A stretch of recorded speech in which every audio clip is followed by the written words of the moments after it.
Morning viewers, চলে এসেছি day 2 নিয়ে। তো সকাল সকালে দেখো ঘুম থেকে উঠে এখনও ল্যাট খাচ্ছি। 9:30 বাজতে যায়, 15টা মতন বাজে। 7:30টার সময় ঘুম থেকে উঠেছি, আর কালকে রাত্রেবেলা হয়ে গেছে আমাদের গ্যাস শেষ গাইস, যার জন্য সকালবেলা উঠে দেখো। আর আমার ছেলে আমার সেই সকালবেলা উঠে একটু বকেছিলাম বলে এখনও ঝাঁজ দিচ্ছে। আর এদিকে রান্নাঘরে আমি চলে এসেছি, আর এদিকে একটুখানি মাথাটা খুলে বেঁধে নিচ্ছি, কারণ অনেক কাজ আছে। আর আমার যে ছোটো ছোটো জুলপি চুলগুলো আছে না, প্রচণ্ড বিরক্ত করে, চোখে নাকে মুখে ঢুকে যায়, আর খুব বিরক্ত লাগে আমার।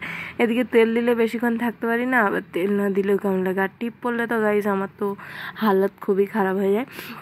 তো আমি এই যে ছোট্ট ছোট্ট কানেরটা বানিয়েছিলাম উপরের কানে পরার জন্য, বাট উপরের কানে পরতে পারি না, যেহেতু এটা জিলাপি পেঁয়াজ, তো প্রচণ্ড বেঁধে যায়, এদিক ওদিক বেঁধে যায়, যেখানে সেখানে বেঁধে যায়।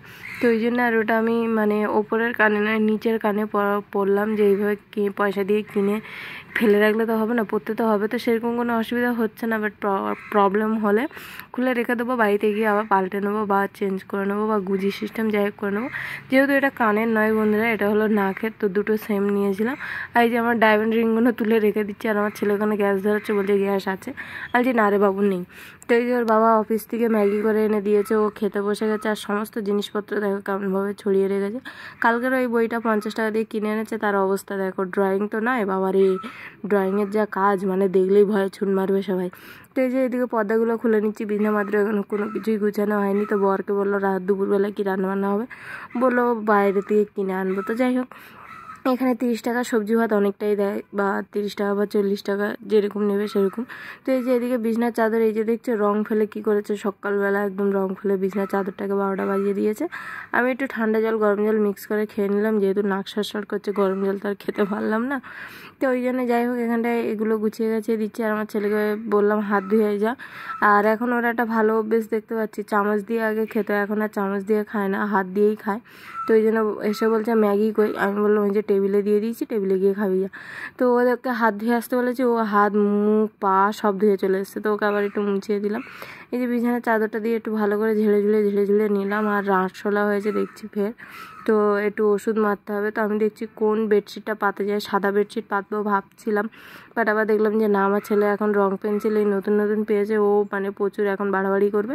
তো তার থেকে এই ব্লু চাদরটাই পাতি। আর এই ব্লু চাদরটা প্রচণ্ড বড়, প্রচণ্ড মানে সামলানো যায় না, এত বড়। তো যাই হোক, এই যে এখানটায় টেবিল মানে আলমারির ড্রয়ারগুলো পরিষ্কার করছিলাম, করতে করতে এই দেখো আমার বরের 4টে মেডেল পেয়েছি 4 বছরের। তো খুবই মানে অফিসের মেডেল এগুলো। তো এগুলোকে কোথায় রাখবো সেটাই ভাবতে ভাবতে এই যে সেন্টের ডাব্বাটা দেখতে পেয়ে গেলাম আমি। তো ভাবলাম এর মধ্যে ঢুকিয়ে রেখে দিই, এর মধ্যে ভালোভাবে রেখে গুছিয়ে রেখে দেবো। তো যেরকম ভাবনা সেরকম কাজ। আর এই দুটো ড্রয়ার পরিষ্কার করছি কেন, কারণ লোকার ড্রয়ারে সমস্ত কিছু রাখবো, আর যে ড্রয়ারে লোকার নেই সেই ড্রয়ারে মোজা প্যান্টি রাখবো। তো এই দেখো হাঁপিয়ে গেছি আমি, রোদ থেকে থালা বাসন মেজে এসে, এই জন্য দম বেরিয়ে যাচ্ছে। আর এত রোদ গাইছে, এই দেখো এই রোদের মধ্যে বসেও এইখানে আমি বাসন মাজছিলাম।